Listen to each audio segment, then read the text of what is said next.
This week on Myths and Legends, it's the story of the Holy Grail, where we'll learn all about the origin of this incredibly famous object from Arthurian legend, and you'll see that you, apparently, should be very picky about which dishes you bring to your next dinner party.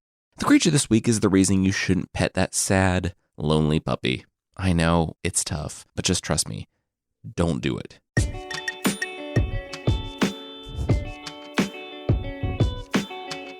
This is Myths and Legends, episode 120A. Only the Penitent Man will pass. This is a podcast where I tell stories from mythology and folklore. Some are incredibly popular stories you think you know, but with surprising origins. Others are stories that might be new to you, but are definitely worth a listen. This week's episode is brought to you by Wolverine, The Long Night. Marvel just released Wolverine, The Long Night, their first ever scripted podcast, for free. It starts when a fishing boat is found drifting off the coast of Alaska. Two special agents arrive to find out what killed the crew. Their first suspect? A mysterious drifter named Logan. Starring Richard Armitage as Wolverine, with Scott Adsit and Chris Gethard. Listen to Wolverine, The Long Night for free on apps like Apple Podcasts, Stitcher, or Spotify, or visit wolverinepodcast.com for more info. Today's story is not an Arthurian legend. It's actually way before King Arthur. It's probably best described as being from Christian legends, though the Catholic Church declared Grail lore heresy in the 1600s. But anyway, like I said, this is far before Arthurian legends. It starts not in Britain, but in Jerusalem, and not with a knight, but a rabbi, in the year 33 AD.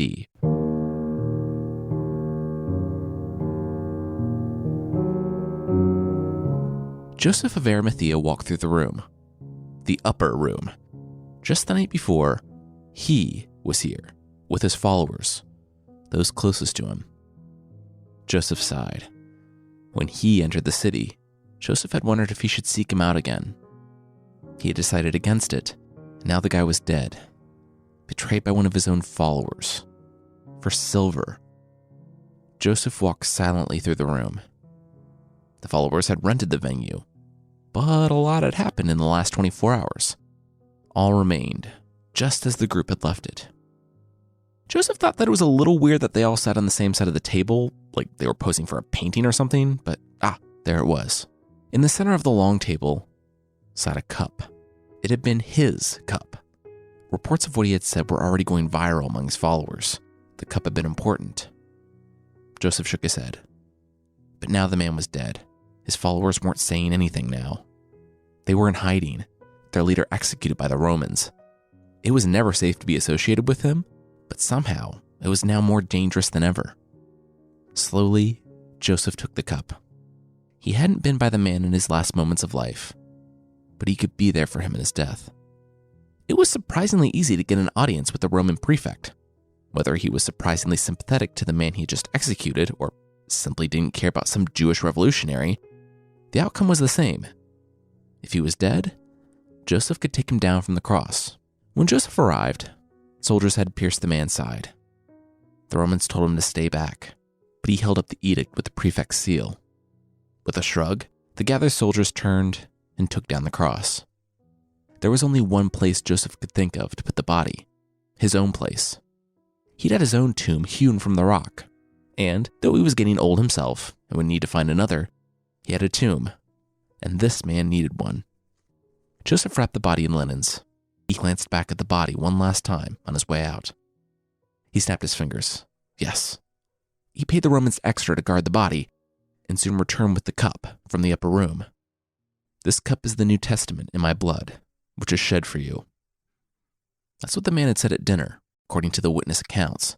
Maybe that's why Joseph of Arimathea had taken the cup and caught the blood.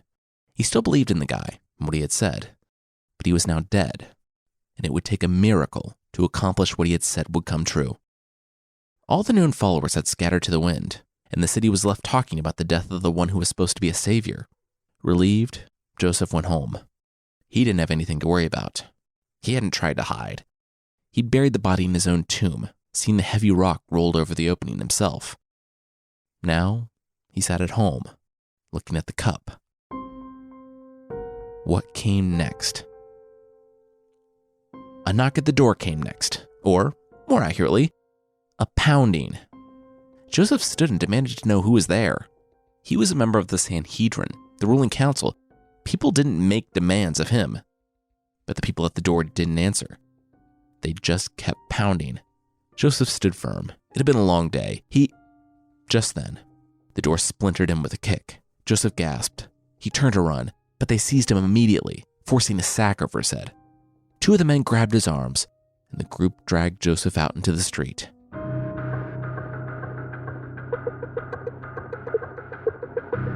It was 7 leagues bumping along the road, and a trip down 3 flights of stairs before the bag finally came off. It pulled roughly at his beard, and Joseph blinked and squinted, trying to make sense of his surroundings. But the room was so dark he couldn't make anything out. The smell wasn't exactly an improvement either. Joseph yelled back at the door, demanding to know who had taken him from his home. All he heard was a voice from the darkness. A laugh. He was no one. Joseph was no one. And this would be the last room he ever saw. Joseph was outraged, spitting back at this man that didn't he know who he was? He was a member of the Sanhedrin. People would come looking for him. The voice laughed. Sanhedrin, huh? Well, no one was going to come looking for him. Who did Joseph think hired them for this job? The man in the shadows stood and left, his fading laughter accented by squeals from the heavy iron door as it slammed shut.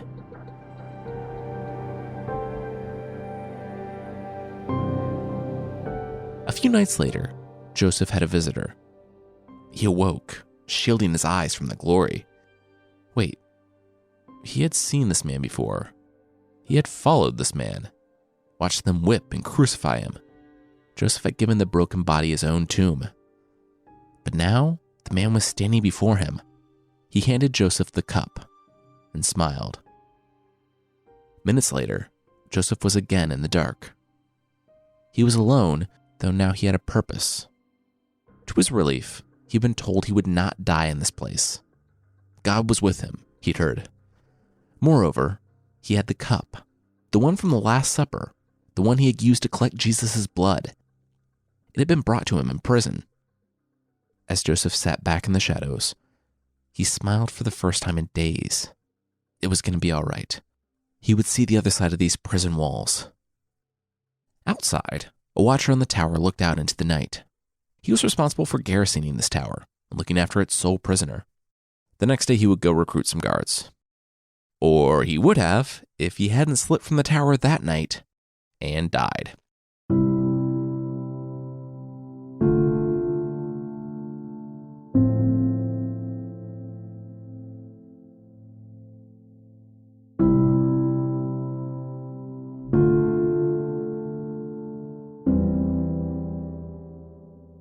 The Emperor of Rome, a man by the name of Vespasian, stood outside the tower with a small personal guard and a single prisoner. "This is the one?" he yelled gruffly, motioning to the prisoner. A man by the name of Caiaphas nodded. It was, though he hadn't received any reports in a while. The guard simply stopped notifying him and, there were no guards in the tower, no one manning the door, nothing. Well, probably didn't bode well for Joseph then. The emperor promised not to execute Caiaphas by burning him alive or stabbing him, so it looked like their business was concluded. The emperor ignored the old man, pushing his way through the doors anyway. Inside was a prison beset by mold, rust, and decay. All the doors hung wide open, cells having become a home to nothing but rats, except for the last one, at the bottom of 3 flights of stairs. Soft mumbling trickled from the cell. Prayers. Vespasian could see that even if they had the keys, the locks had long been rusted away. He yelled down the stairway. If anyone inside could hear him, back up. In one of the corners of the room, Joseph gripped the cup, begging God that it wouldn't fall into Roman hands. Suddenly, the cup disappeared, and God told Joseph that it would be waiting for him when the time came. Several kicks later, the rusted-out iron door fell from its hinges to reveal the prisoner within, Joseph of Arimathea.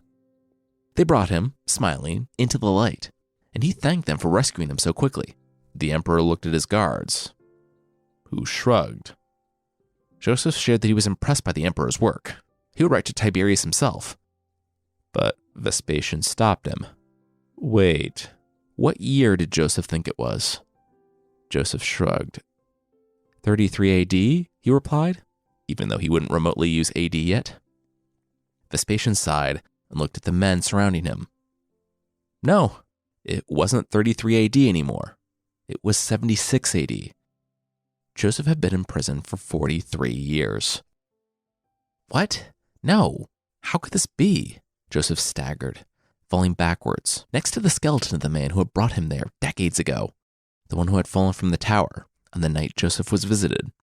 To Joseph, it felt like just a long weekend. He thanked God for allowing him to survive for 43 years on one piece of bread. Then he gasped. His son. Joseph's son had been a youngster, just a year and a half old, when Joseph went to prison. That probably meant that he was, nearly 45 years old, the emperor cut in. He circled a finger in the air. All right, let's get this guy home. Joseph took a few steps. He was so confused.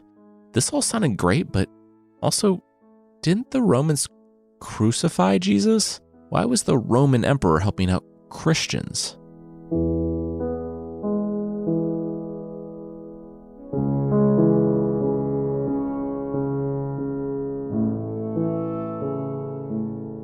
Okay, so this story really plays fast and loose with ancient Roman history. It says Vespasian was the son of an emperor. He wasn't. He was actually a general who took the title for himself at the end of the year of the 4 emperors. It also said that he had leprosy, but I can't find a single source corroborating that. According to this legend, Vespasian was kept far away from anyone due to his intense stink, and news that the fictitious emperor's son had the disease spread far and wide. Word came from Jerusalem that there had once been many people cured of leprosy only a couple decades ago. One of the men that Jesus cured in the Bible came to see the emperor's son, and Vespasian traveled down to Jerusalem to investigate. Okay, so even though this is set in the ancient world, it was written in the Middle Ages, and there was a heavy belief in things called holy relics. Basically, you had things that belonged to medieval Christian saints, up to and including body parts of some of those deceased saints. These items had a power. Well, following that logic, the people found a piece of Jesus' burial shroud in Jerusalem and touched it to Vespasian, and the young future emperor was healed.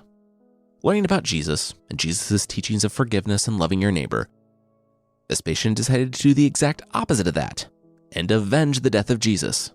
Even though it was 43 years after the fact, Vespasian had anyone who had been involved with the crucifixion hunted down and either burned alive or stabbed. He almost did the same with Caiaphas, the Jewish high priest at the time of the crucifixion, and, according to the New Testament, the man who organized the plot to kill Jesus in the first place.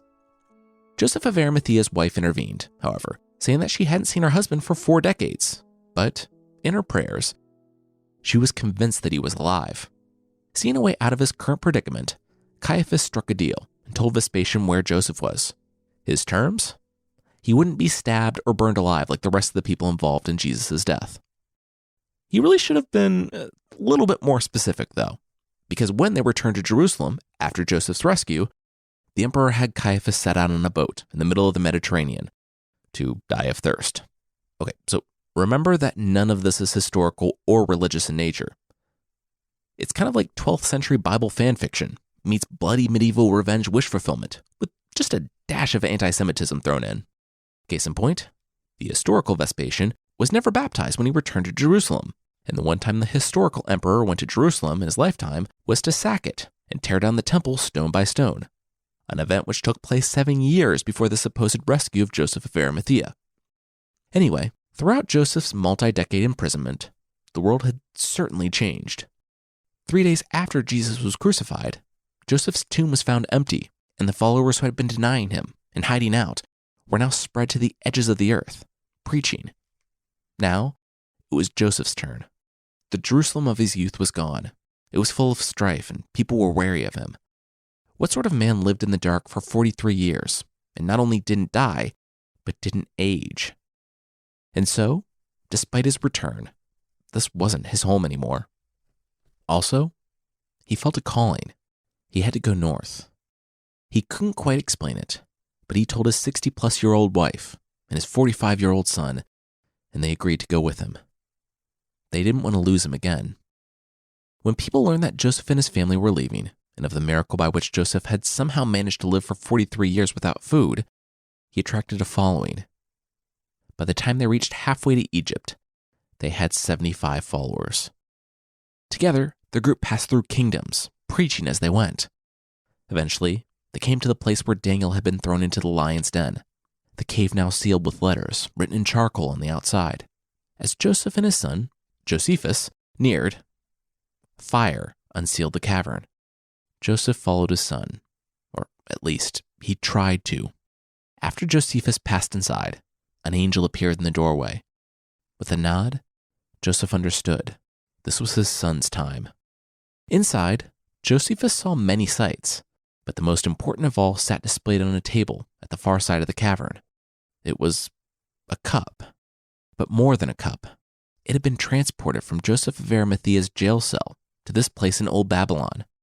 It was a holy place, and there the cup would stay, for now. But there was more. The angel revealed a throne set with wonderful jewels, and he commanded Josephus to have a seat. After Josephus took a seat, the angel exhaled loudly. Maybe he should have led with this, but anyone who sat on that throne who wasn't worthy would have their eyes fly out of their head and across the room. Josephus gulped. He was really glad he didn't know that first. While Josephus sat, the angel explained each article of clothing that he was giving to the new bishop. His new hat represented confession, his new shirt purity, his new bracelet abstinence, and so on. And no, Josephus couldn't take them with him. They had to stay in the cave. The most important thing they did, however, was establish the sacrament of Holy Communion. In an act dripping with symbolism, Josephus looked at the beautiful bread that the angel handed him and wept as he had to break such a beautiful loaf. For those unfamiliar with Christian tradition, the bread represents Jesus' body, and in some traditions, it literally becomes Jesus' body after it's consecrated by a priest. Anyway, with much hand-wringing, Josephus broke the body and drank from the cup, thus completing the first communion. And so Josephus was anointed a bishop. The angel stepped forward. It was time to leave the cave. There was a message waiting for him outside. Moments later, Josephus stumbled outside into the harsh light of day and found himself looking at another group of confused soldiers. They looked at one another, and then at Josephus, his parents, and their people. They couldn't believe it. There was someone here. One of the soldiers took the lead, turning to Josephus. Their king had had a dream.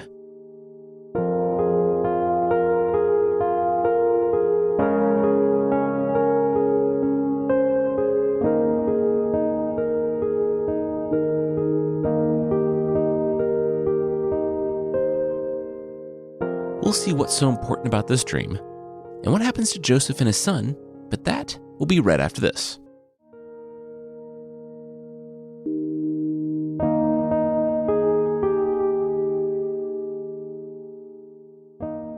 King Mordrain screamed. He struck out with his sword, and the warrior on the other horse went down. However, the king didn't survive unscathed. The opponent's lance jutted out of his chest. Mordrain gritted his teeth, gripped the lance, and pulled.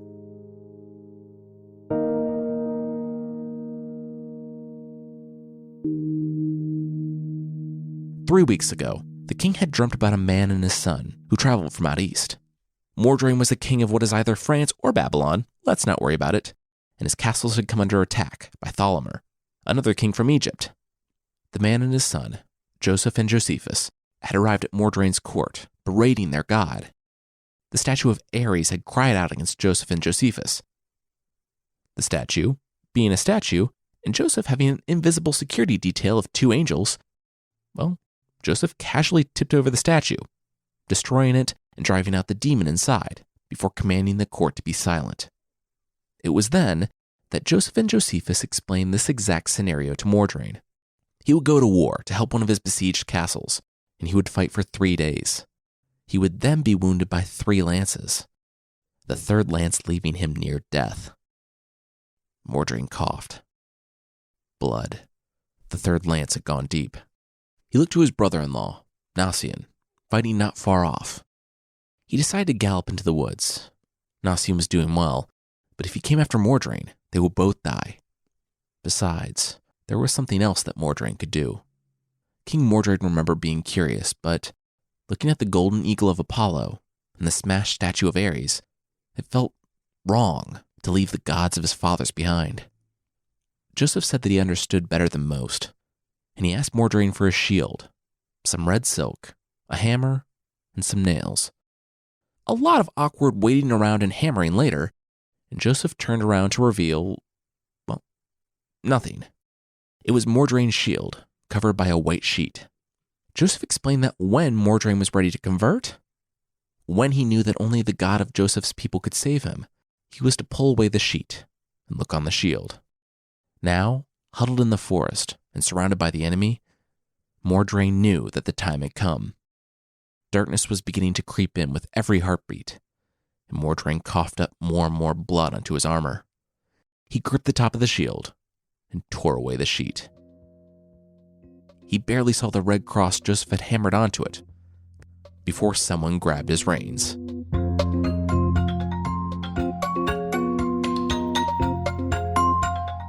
Looking on the dead after the battle, Nasian had no idea how they had done it.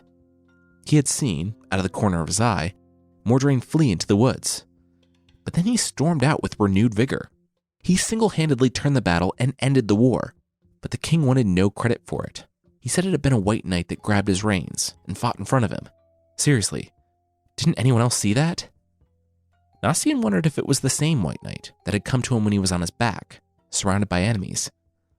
Nasian had wished aloud for a battle axe when, absolutely no joke, the white knight broke through, said, literally, that Jesus wanted him to have this battle axe, and then disappeared again. After the white knight killed King Thalmor and ended the war, Mordrain and Nasian led their men as they bravely massacred the fleeing enemies, killed their horses, and, quote, sent heads flying with their helmets still on. With that, the famous and definitely real Egyptian assault on what is now modern-day France was finished. After the war, Mordrain didn't think twice about becoming a Christian, and he was baptized. He was actually known as Evelak up to this point, until he was given the new baptismal name of Mordrain. Nasian had been Seraphi, but now everyone knew them by their new names. Everyone in the city learned of the king's conversion, and some, either following his lead or wanting to suck up to him, quickly converted. Others were not convinced, and some went so far as to leave the city in disgust. This was, of course, a bad idea. During the war, Joseph and Josephus had been casting out demons, sending them outside of the city. With people who refused to be baptized leaving the city en masse, Josephus very reasonably did not want them to walk straight into an all-you-can-possess buffet and rush to save the people from the demons.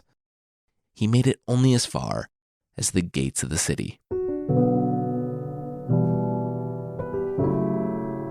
With a lightning strike, an angel appeared before him, clad in black. Joseph begged the angel to move out of the way. Those people didn't know what they were going into. When the angel shook his head and refused to move, Josephus furrowed his brow. Fine. He would do it without the angel's help. Josephus had put the angel out of his mind, and he was rushing past to help the people when he heard it. And then felt it. There had been another lightning strike, and a lance appeared on the angel's hand. The being didn't hesitate to jam it into Josephus' thigh. The tip pierced to the bone, and it broke off. Josephus screamed, shouting out again and again as the being pulled out the lance and disappeared. Dragging himself toward the people running straight for the demons, he made it only a few feet before passing out.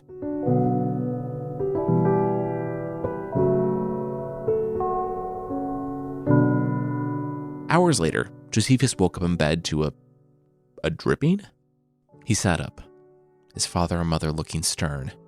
You shouldn't have done that. The lance tip was still in there, and the surgeon said it was inoperable. Furthermore, the bleeding was weird. At times it was a small drip. At others, it flowed as though someone had turned on the tap. Josephus was well past the point where he should have died of blood loss, so they assumed it was God-related in some way, and he was probably out of the woods medically, just try not to walk on any of the nice carpets. Joseph cleared his throat. He might know something that could heal his son. Mordrain had started asking about it, after chatting it up with some of Joseph's crew about their travels. He and Nasian wanted to see it. They wanted to go back east, to the Cup. Joseph knew that it wouldn't be an easy ride from France to the Middle East with an actively bleeding open wound, but it would probably be easier than living the rest of his life with said wound. Josephus slowly rose from the bed, and almost toppled into a faceplant on the ground. Moments later, he was able to walk with a limp. With a sigh, he agreed. He would get ready, and they would leave that night. They were going back to Babylon. This time at the cave, the angel let them all inside. Joseph and his family, Mordrain and his wife, and Nasian. The room was small and simple, and sitting on a small table next to the throne was a cup. Nasian spoke first. He had never seen anything in his life that didn't displease him in some way. Mordrain and his wife looked at their brother-in-law and brother. "Aw, that was actually really sad." Nasian continued. He said he had never seen something he found agreeable until this day. "This shall be called the Grail," he announced, "because I find it very agreeable." Nasian lifted the white cloth covering the cup, now forever called the Grail because the word Grail kind of sounds like the old French word for agree, and the medieval writer needed to shoehorn an etymology in here. Nasian breathed deeply and took a look at it. He turned back around. "Okay, I'm blind now. Why am I blind?" Josephus shook his head. Nasian should not have done that. Apparently it was covered by a light white cloth for a reason. Nasian had seen what no mortal man should see. The Frenchman shrugged. "Worth it." Josephus looked at the Grail, the one he had hoped for healing for himself, and sighed. Then an angel holding a lance without a tip appeared and jammed said lance into Josephus's semi-healed thigh hole. The man winced, screamed, and collapsed on the floor in pain. But the angel's attack was short-lived. When he pulled the lance from Josephus's leg, the tip came with it. Joseph ran to his son and instinctively put a cloth on the wound to stop the bleeding. But he found he didn't need to. Even though it had bled for weeks, all the hemorrhaging finally stopped. Josephus had been healed. I mean, he'd always walk with a limp and have a pretty nasty scar, but, at least he could wear pants again. While the others tended to Josephus, Nasian took a moment to ask what was going on. Who screamed? Meanwhile, the angel was getting to work. The lance tip that had come out of Josephus's leg was now bleeding, and it didn't stop. The angel took the Grail, collected some blood in the cup, and pressed it to Nasian's lips. Nasian, apparently with a standing policy of drinking anything that gets pressed to his lips, no questions asked, even his friend's magical thigh blood, drank deeply, maybe gagged a little bit, and looked up to the angel. What did the being give him? And hey, wait. He was looking at the angel. He could see. But the angel cut him short. This was the lance that had pierced Jesus' side on the cross, and the blood that it bled was holy. This lance was the beginning. It was the start of a quest of which the story would be told for generations. Brave knights, heroic kings, and kind of sleazy wizards would all be part of the Grail story. A land would fall into chaos because of it. Family would turn against family, and an entire kingdom would be consumed. But there, at the end, one would find it and look on the glories inside of the Grail in an ending that can't possibly live up to 500 years of hype. These 6 people, standing in the cave before the angel, Mordrain and his wife, Joseph and his, Nasian and Josephus, they would be tasked with guarding the Grail until the coming of the young man who would draw the sword and sit on the Siege Perilous.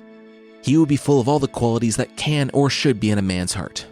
He would be filled with every prowess of the world, charity and great religion, and he would be the master key of all chastity. Nasian shrugged. He could see why he was blinded. The future knight sounded like a good guy. I mean, it sounded like the angel got a little carried away with the honorifics, like, what does the, quote, master key of all chastity even mean? But still, Nasian was a little less mad about being blinded by the Grail. The angel continued. This lance was to be kept with the Grail until the beginning of the quest, when a knight would stab its keeper, Nasian's great-great-great-great-grandson, in the groin with it, and it would throw the land into chaos. Episode 27C for long-time listeners. On that day, in the rubble of the future castle Joseph and his line would construct, the lance would bleed. On that day, the quest would begin. Now, the 6 of them would go. They would leave their homes and travel to a faraway place, an island on the edge of the world. They would go to Britain.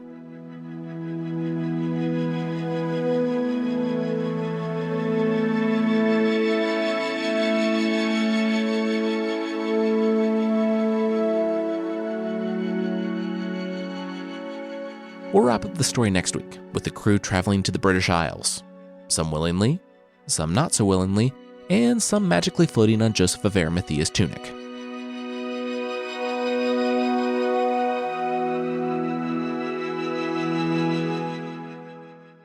If you've always liked Shakespeare, but could never really get into reading Shakespeare, this week on Fictional we're adapting The Tempest. A budding wizard is forced from his home to die on an island, but he manages to bring everyone who wronged him through a magical storm, where they will all be forced to confront the sins of their past. Follow the link in the show notes, go to fictional.fm, or just search for Fictional wherever you get your podcasts.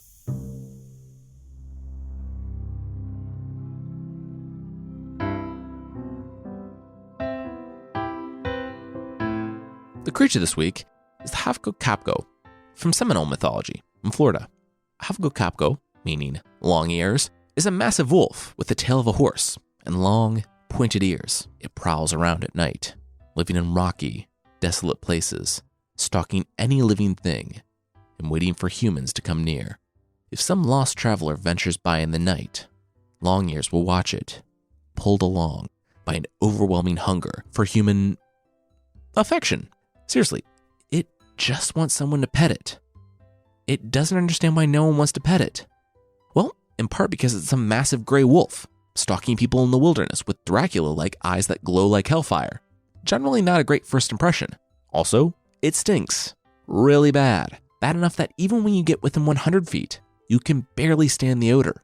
The thing isn't a predator at all. It only eats plants. And even when it tries to go into villages, people chase it off because it's a massively smelly wolf.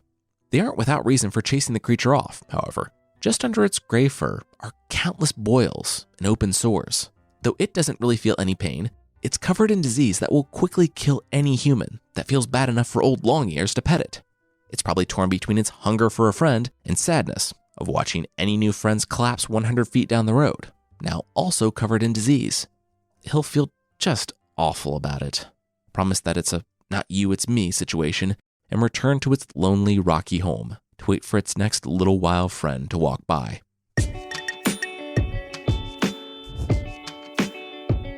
That's it for this week. The theme song is by the band Broke for Free, and the Creature of the Week music is by Steve Combs. There are links to even more music in the show notes, and don't forget to check out Wolverine, The Long Night, Marvel's first scripted podcast. It's out now, free on apps like Apple Podcasts, Stitcher, or Spotify, or visit wolverinepodcast.com for more info. Today's episode was written by me, Jason Weiser, and edited and produced by Carissa Weiser. Thank you so much for listening, and I'll see you next time.